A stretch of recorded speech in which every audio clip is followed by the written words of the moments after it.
Today we kōrero with the awesome Harley Pitihira. Among many things, he's an innovation librarian and a massive member of the Barbershop community, including being a board member of Barbershop Harmony New Zealand. We kōrero about whānau and their support being strong no matter where you are, Barbershop, what he does and how he's going to Worlds this year, how to ensure Te Ao Māori is present in our workplaces every single day, and the mahi that he is doing to inspire our next generation. Let's get into it.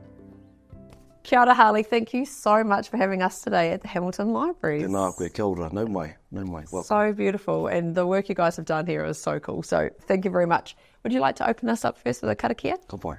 Me karakia tātou. Pau hihi ko, pau rāraba, ti ahu I roto, mārama I roto. Tēnei te pau, toko mana wā, te pau wēnei kōrero. Ui te mārama, ui te rangi ora, ti hei, Maori ora. Kia ora, thank you, Harley. Now we always start with a random wellbeing card. This is our deck of wellbeing cards. So you can pick any card you like. What?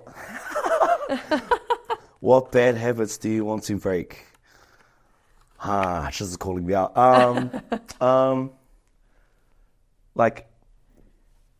Staying in bed till the final hour, like the last minute, and then getting out. It's the worst habit of mine. I did that today, actually. You didn't jump out of bed for us?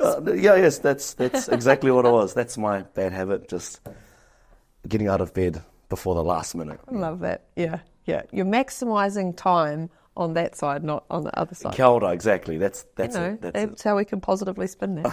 I love it. Yeah, cool. All about glass half full. So tell us about your whakapapa. Okay. I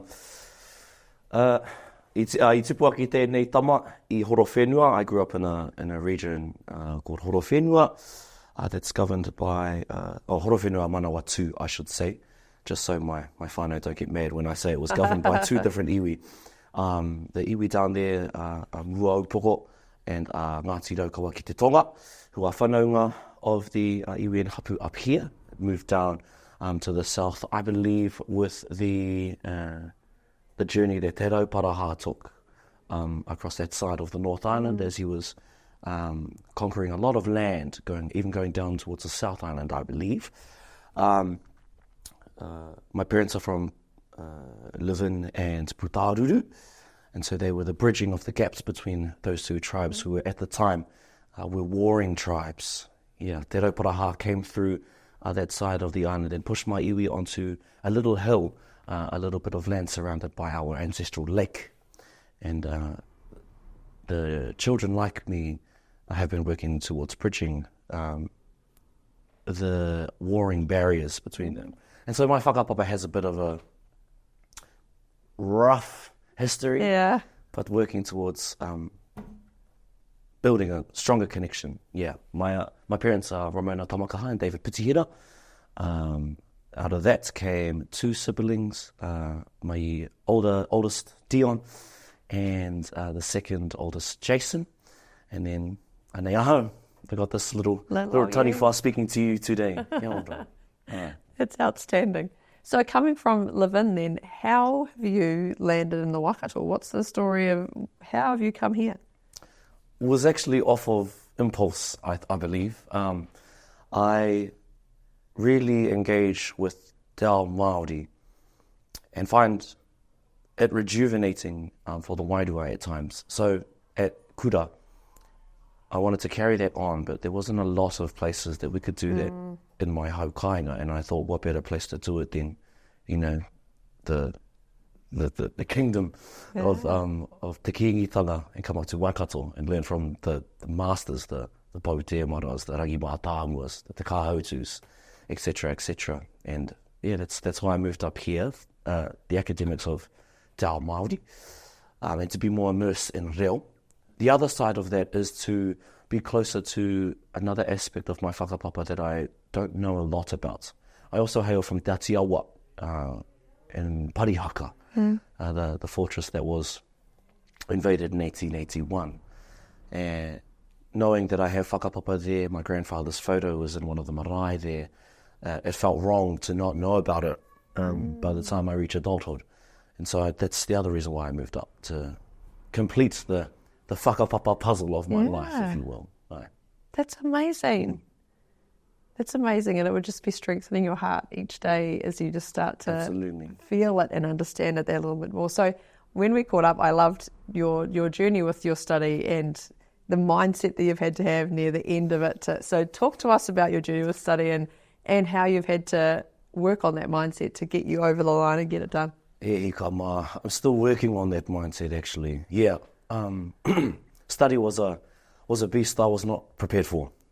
I started in 2018 with a real idea of the type of environment I was getting into. As I said, I moved up for the passion of Māoridom and got that in spades, where the half full cup was overflowing, and at times that was a bit intimidating. But to run with that intimidation and turn it into motivation was one of the biggest tools that I had to learn to use on a daily basis, coming up to somewhere so rich in knowledge from being grown up in a place that was rich in other knowledges, but not to the extent of what I was yearning for. So that was one mindset I had to work with. You heard getting out of bed at the last minute is a bad habit. I think university was the sowing seed of that bad habit, actually. No blame to the whare Whangarei at all. More of my own habits, but that was another one, being challenged with so much intimidation from all of these knowledge bases and the plethora of people can be daunting. Yeah. Can be daunting, and you ponder the question: am I good enough to be in the presence of these people? Am I doing enough to be in the presence of these people? Am I working to be able to, honor the knowledge pools that are being given to me? And to overcome that, you just have to find out. You just have to find out. So that was the other one, yeah. Intimidation into motivation and courage to carry it throughout all of those knowledge pools, those people, the journey throughout my time at Whare Whanau. It's not easy to overcome that kind of mindset and that worry, that almost imposter syndrome or the question. So that takes a lot of bravery. So that's just epic, Harley. So kia ora, I think that's so important. But I think it's a great lesson to anyone who's watching this as well, that because you come across really, really confident, and you come across as you probably, when you're in those environments, you can hold yourself there. So just to know that face value stuff that we take for granted, that help people reach out, check in with how people are going with their studies or with what's going on in their lives, because you don't actually know under the surface what's going on for people or what worries we're carrying or anything like that. So I think that's an important message just to understand, but also I'm imagining your whānau was super supportive and we're just super proud of you being here. So supportive, so supportive, yeah. They're the tuara, the backbone of me. If it wasn't for them, man, hika, yeah, I'd be struggling a little bit more. So. Yeah. Kia ora rai te whānau, mihi atu ana kia koe te katika. Aye. So this is a sidebar question, but what was it like then for you to move away from your whānau to come up in terms of that support network that you've got, because it would be strong where you've grown up? What was that like coming to Waikato with? It was very, it was very different. The other reason I wanted to move to Waikato is because it was as far away from distraction as possible without breaking the bank. But in terms of how much support family gave, it was no different. Yeah. It was no different. Distance was not a factor into how much or how little support they gave. They always showed up, no matter what. And I was quite fortunate to be introduced to family up here as well. So although the home fires were far away, the heat of them was still very strong. They were felt from so far away. I think the good thing about building such a strong whānau connection is that, this is a bit of a whakatauki, I'm just thinking on the spot. Although the home fires burn from a distance, tāwhiri mātea blows the heat. Regardless of how far away you are, regardless of the ocean that you cross, regardless of the lands that you cross. And that's how strong my whānau support was. Despite being away. It's amazing. Again, great from a parent's point of view, because and just from a friendship point of view and just love of people, like you show up. And even if you're not there, how can you show up, or what's the support that you've created in the background so they know no matter where you are that your whole heart is with you wherever you are. That's shout out to your whānau. That is outstanding. Yeah, I'm lucky to have them. Yeah. So nature, where you grew up, is a really big part of your life. So again, coming to Waikato where we don't have the ranges like you were used to, how do you connect to nature here and what do you do for yourself? Oh man, yeah, it's hard. Growing up in Levin, I could walk out of my door, turn around, and there's Tararua right in my face. And it'd only be like a 10, 15-minute walk to be right at the foot. So I think the biggest things I do here is to be away from the city as much as possible, actually. I'm fortunate to be able to engage in activities that require me outside of the city, which allow me to really dig into the taiao, no pun intended, and having that connection with Papa Tuanuku on a more holistic scale, away from the hustle and bustle of the city and the concrete forest, is one way I connect with the taiao. The other way is I really do like to spend time around water. I mean, water is the life force of everything, and it'd be criminal not to acknowledge te wai. So whether that's around showering in cold water, or sitting by the awa, finding rivers to swim in, or following streams, no matter how small, acknowledging the flow of wai throughout te whenua has just been what's the English word? A necessity. Yeah. A necessity for me. That's the biggest one. And I mean, with Waikato River, just literally at every bend. Yeah. It's kind of hard not to be around it. So utilizing that was a necessity as well. Non-negotiables. Yeah, kia ora. Yeah, and it's good to know what your non-negotiables are. I think you're really in touch with all of those things that often we're not connected to what actually fuels us and what helps us keep moving forward and keep our cups filled. So it took time. It takes a lot of time. Yeah. When I first moved up here, all I saw was the city. Yeah. And coming from a rural area, you get sick of that sometimes. Yeah.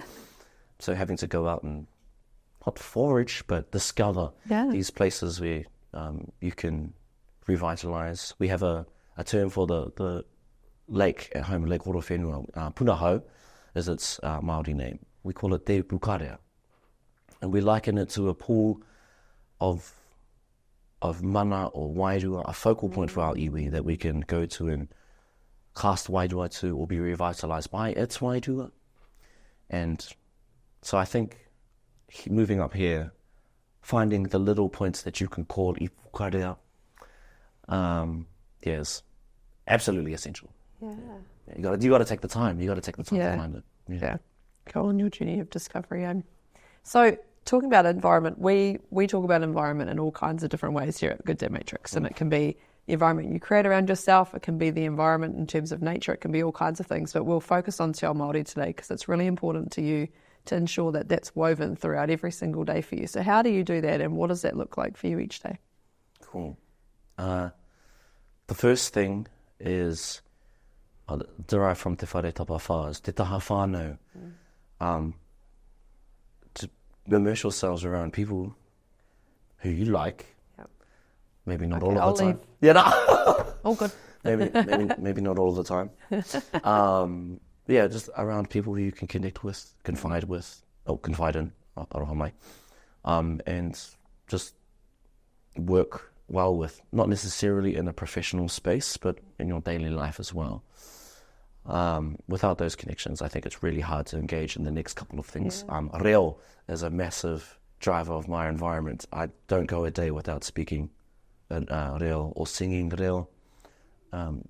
language is the window into a culture. So why would we close it all the time?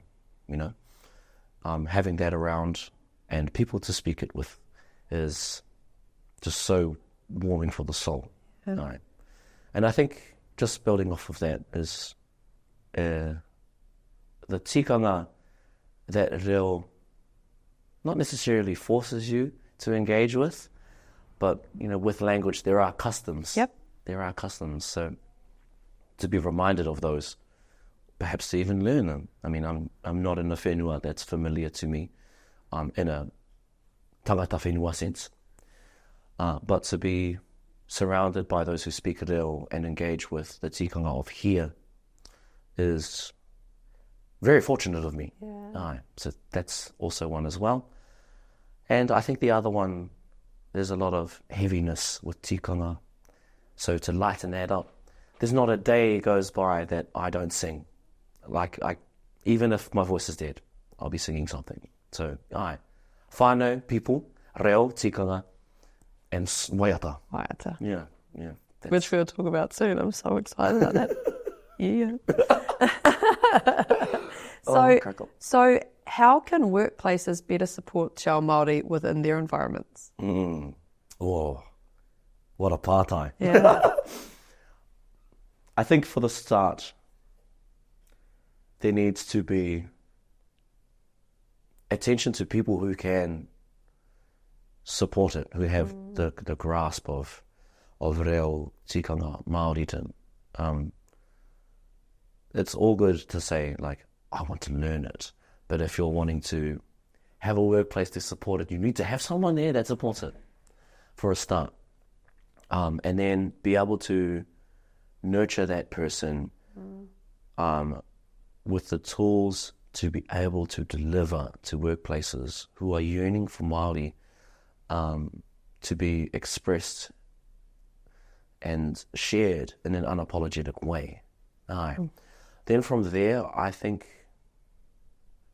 you take all of those teachings and nurture whoever wants it, whoever wants to get a hold of it, and then from then on support them just being Maori. Yeah. Not necessarily in like I'm Maori because I have whakapapa, but like I'm Maori, or I support Māoridom, whether that be through reo, whakapapa, tikanga, hahatu, whatever. Yeah, just having a workspace environment that encourages its sharing to be unapologetic. Yeah. No. I love that. And so I'm a teacher by trade, and so we got told we had to learn Māori in terms of language in order to come through our studies. And what always pained me was, you can teach me Māori, and we got really good at it in terms of the language of it. We didn't often talk about what that was like for a child in our centres and how to actually take care of the soul of a child and tikanga practices. And we did a little bit of it, but not enough.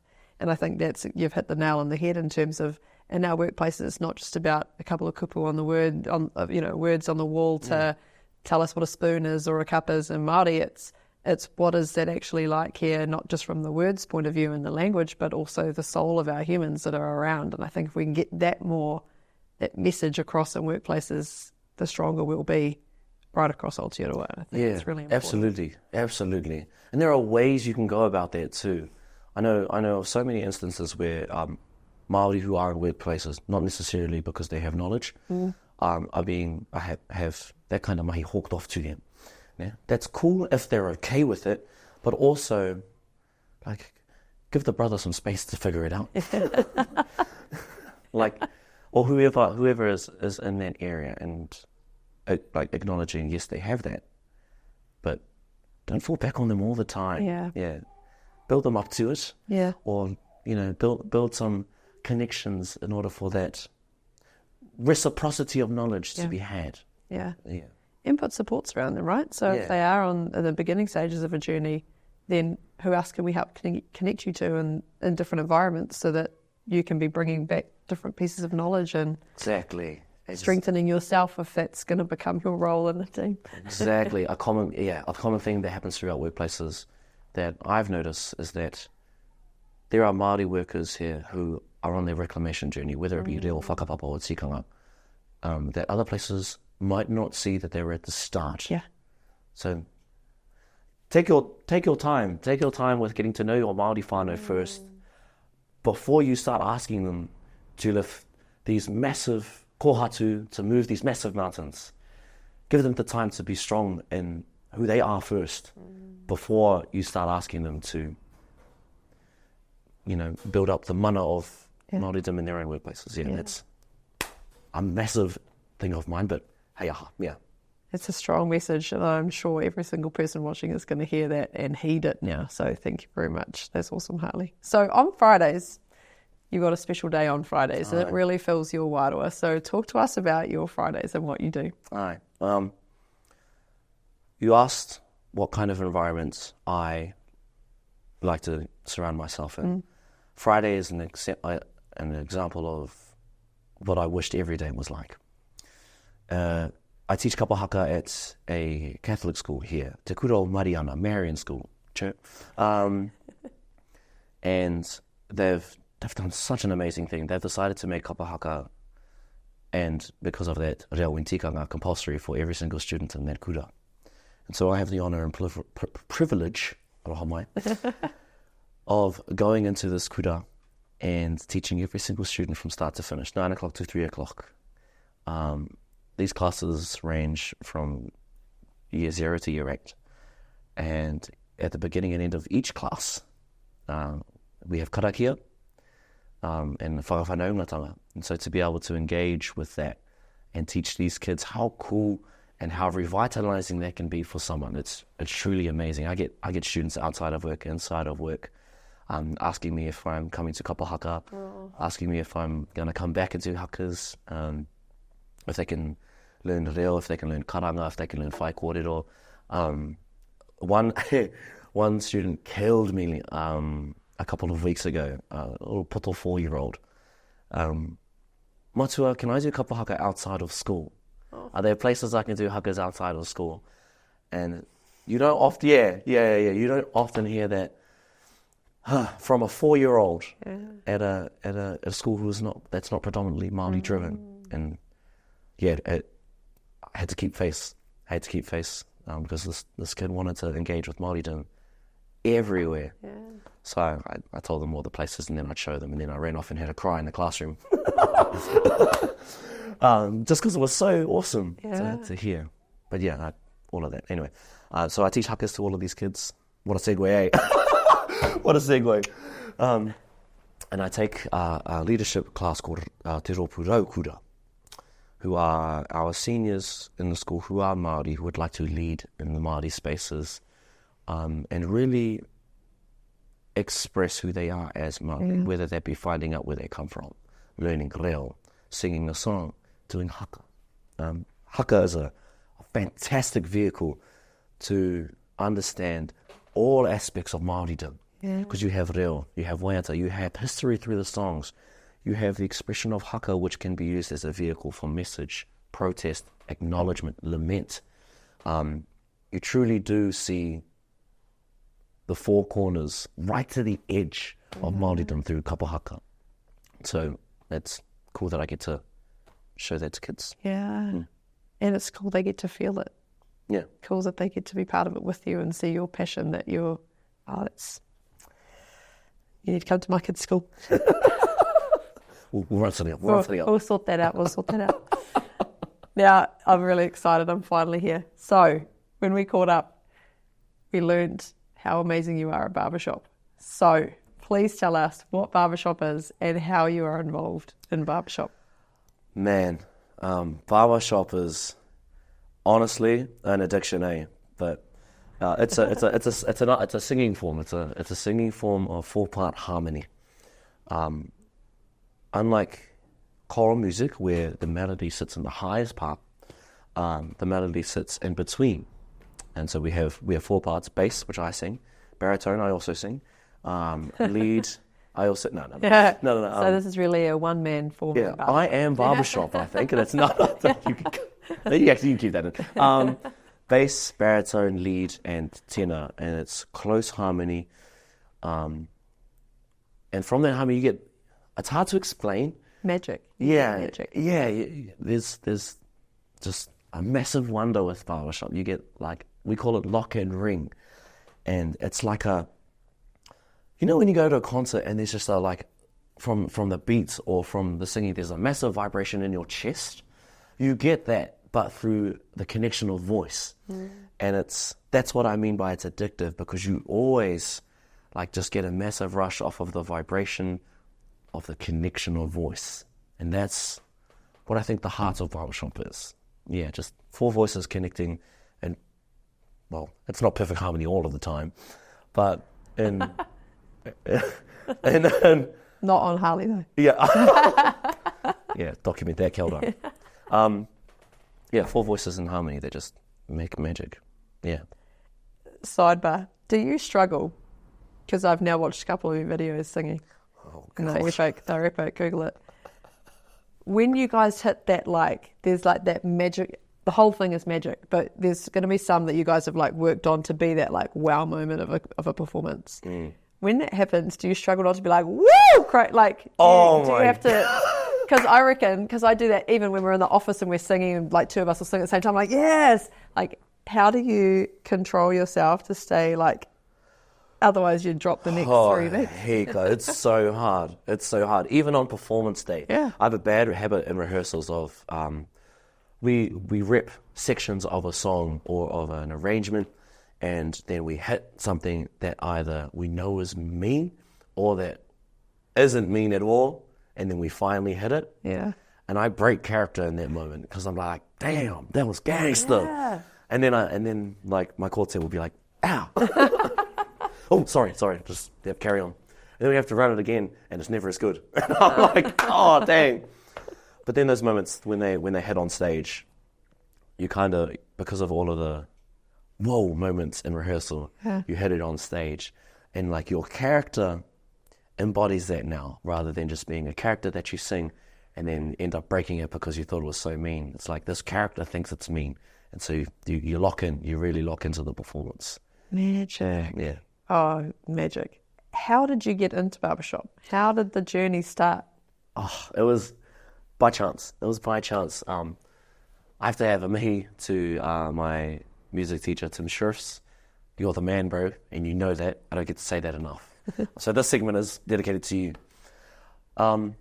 Tim Sheriffs came into my college 2016, Waiupehu College in Levin, and has a background in choral music and barbershop. When he was a student, I think it was Palmerston Boys High. Yeah. He did barbershop there and came second, got a silver medal, which is crazy to me.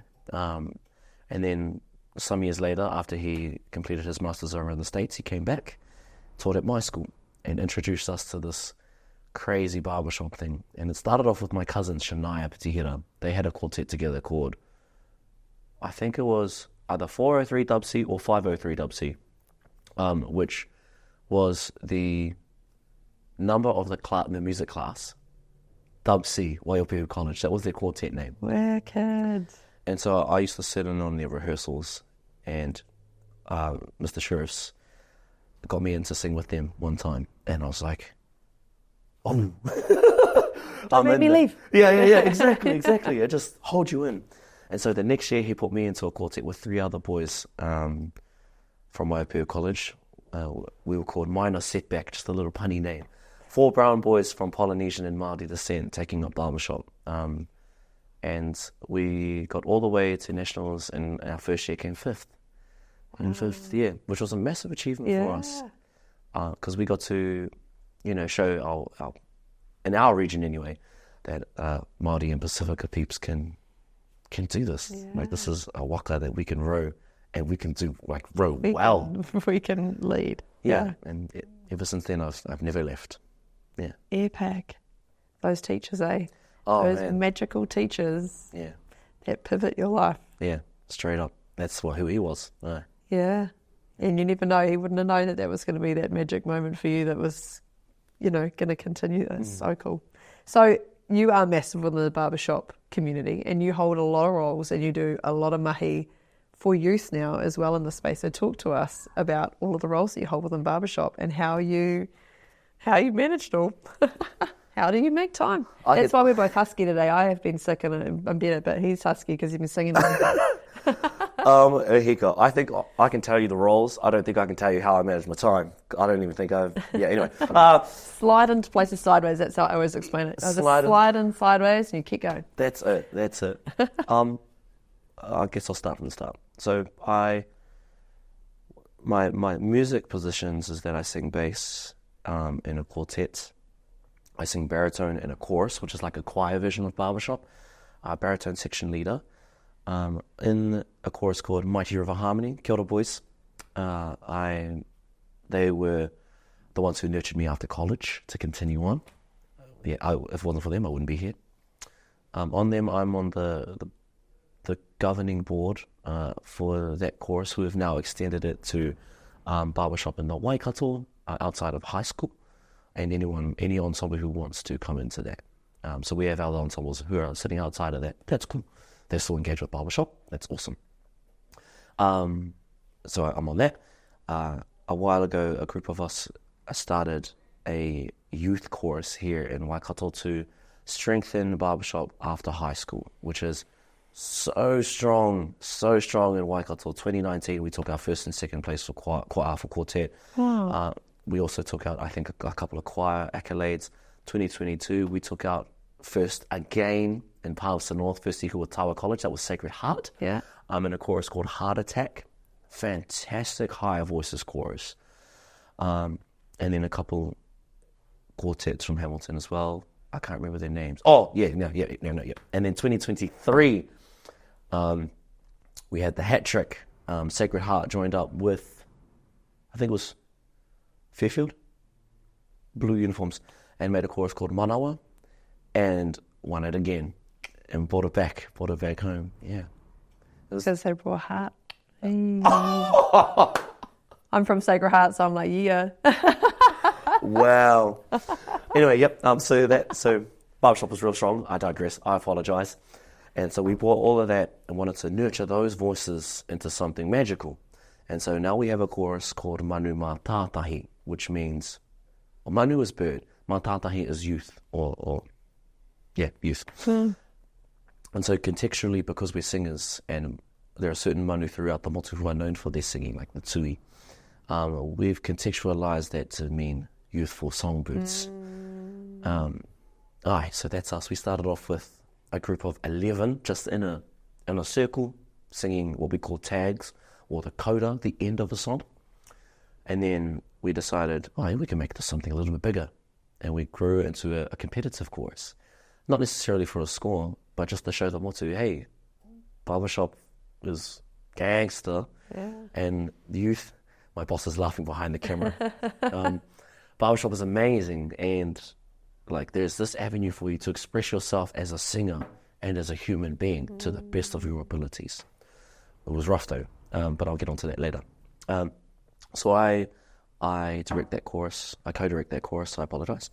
And I have a team of members who take care of the governance and the musicality of that group.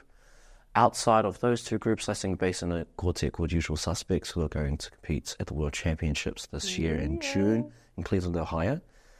We were the national champion. We're the current national champions. Last year in September, we won.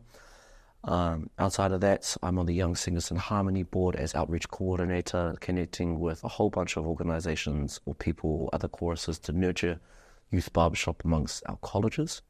And then outside of that, I'm on the Barbershop Harmony New Zealand board, dealing with governance on how we can better barbershop harmony for all of our members throughout the motu. Am I missing anything? I don't know. Oh, and I'm training to be a judge in the musicality category, which is one of the 3 categories that it's scored. A month ago, I was honoured with a scholarship to attend Harmony University in Denver, Colorado, a couple of weeks after the internationals, which is a week-long workshop at the University of Denver, engaging with the rangatira of barbershop in the world, judges, gold medalists, coaches, directors, anyone who has anything to give or has given to World Barbershop we get to go and learn off of, engage with, just soak up all of the mana that they have, and then bring them back to our communities here in Aotearoa. Electric. I'm not going to let you bypass the world, so we're going to come back for a second. Okay. We don't just go, I was the national champion and I'm going to Atlanta Worlds. Yeah, I'm also doing all this other stuff. No. We're back. Ka whai. What, have you been to a Worlds before? Never. So I can't even say what's it like. Is it, because from my noviceness and pitch perfect exposure to the movies, Let's go. is it like that? Is it like electric, competitive, everyone's in there, or is it more supportive, everyone's just wrapped that we've got this amazing thing and everyone celebrates those amazing moments and harmonies that you guys sing? Yeah. What is it like? From my experiences, I think it's switched over the years, because Barbershop has been around for, Lord have mercy, the 40s, I think.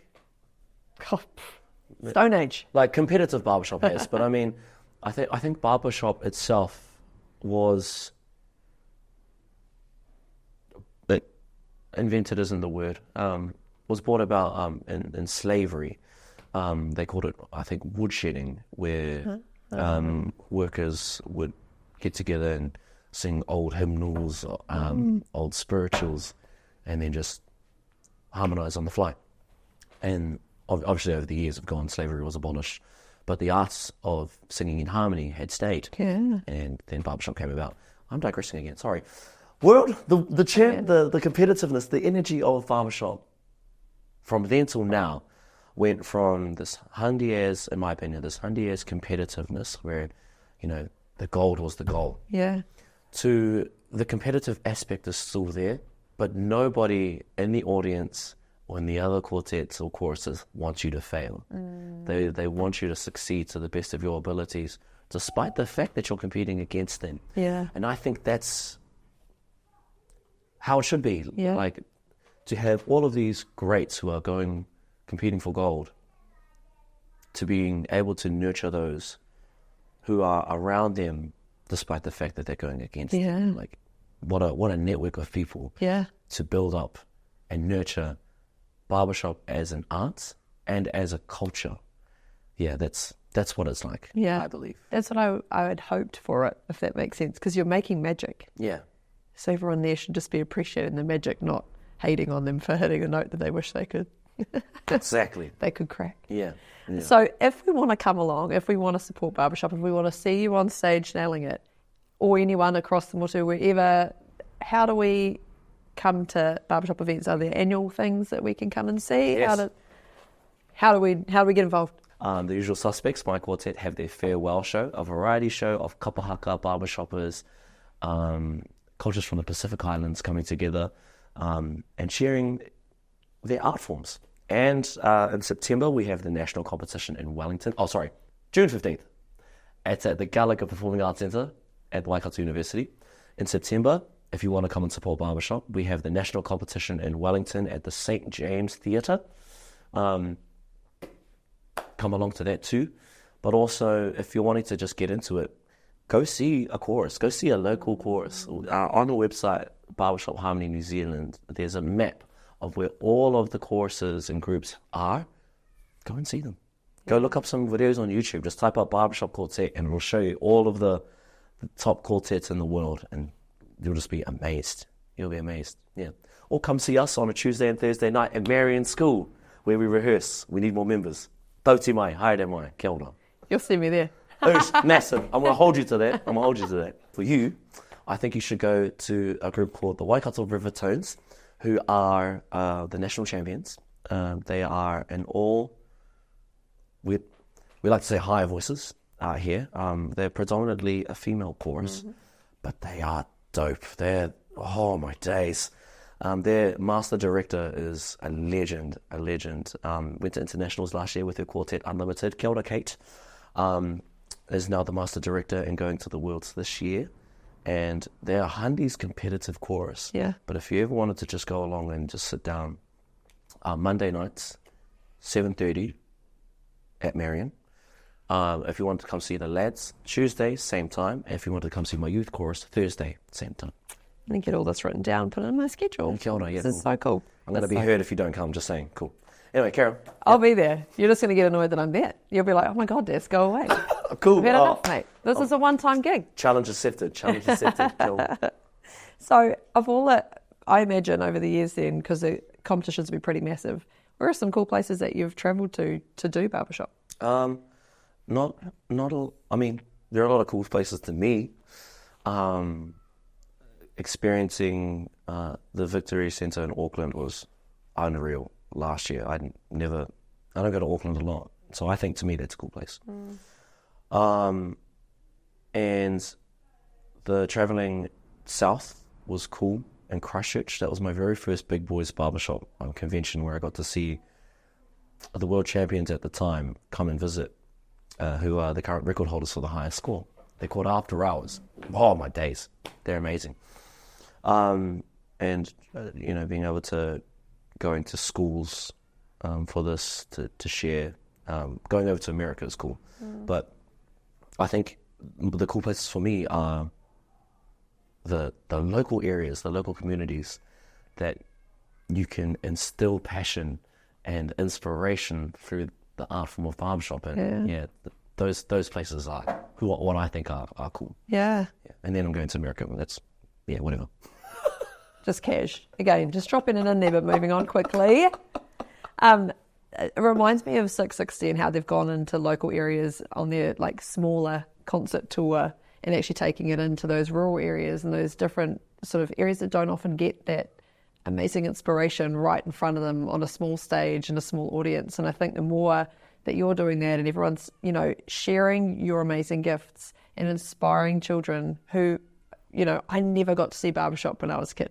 Again, I couldn't be involved because I can't sing very well. But I would have gone to every show and I would have found ways to support because I love music. And so the more we can just show kids there are other things going on, I think it's absolutely magical. Absolutely, 100%. And these places are accessible. Yeah. Like almost every day, you can see these communities walking past you. Yeah, it'd be criminal not to engage with them. Yeah. Now you have a lot on your plate and you do a lot of stuff. You also love a good sleep, as we know from your habits of staying in bed till the last minute.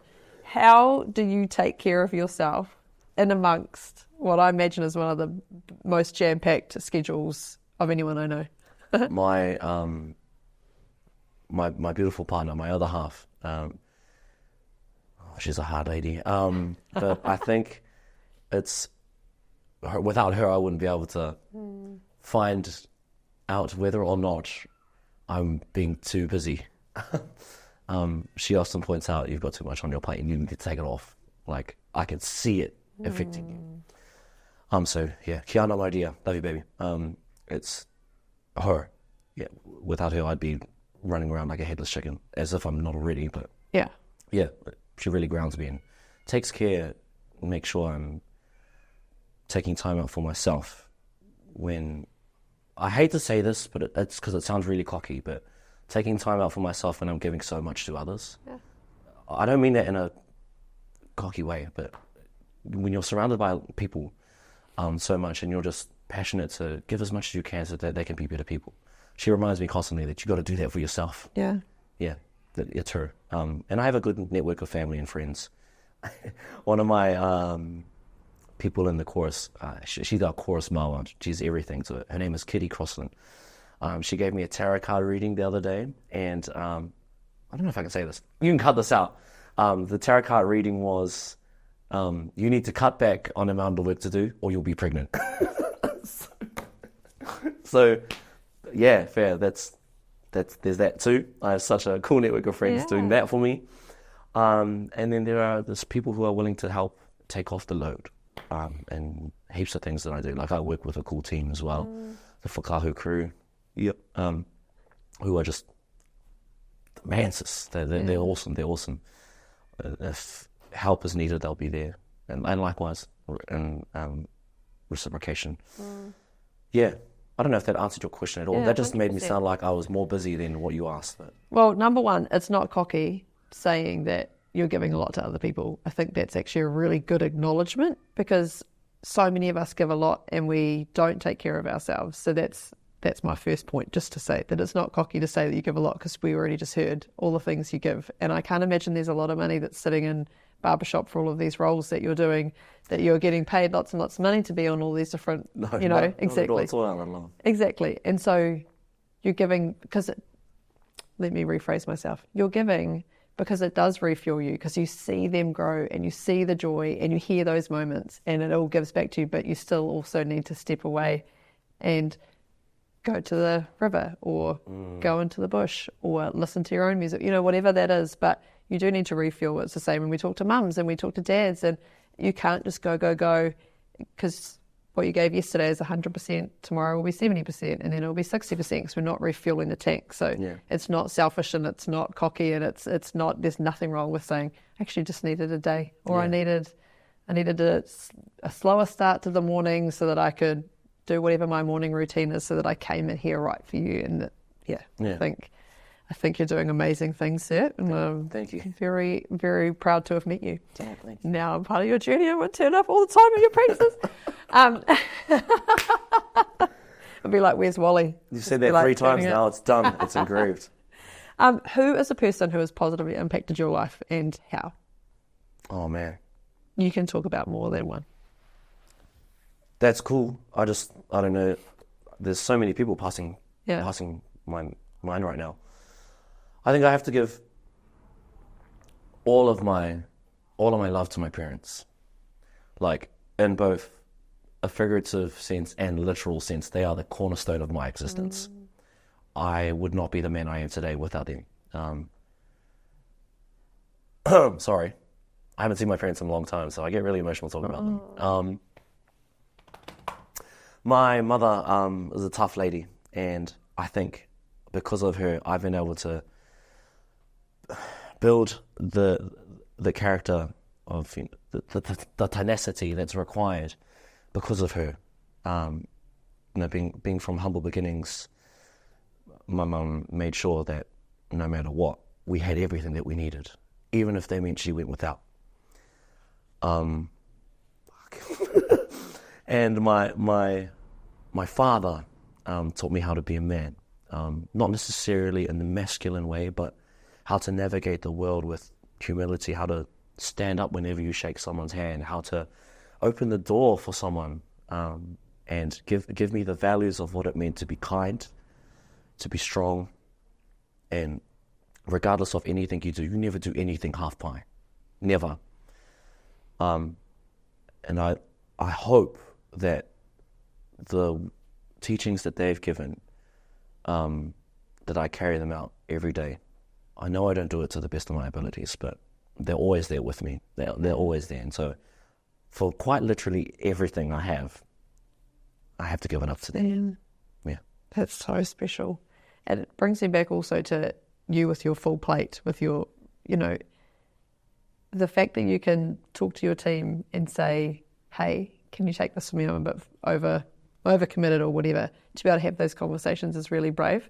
So that's for your mum's tenacity. All those things have come in, all those lessons, that you don't do it alone. We're not here to run this race by ourselves. It's how can we do the best for other people and bring other people in on the journey to take care of you in it, but to take care of everybody else.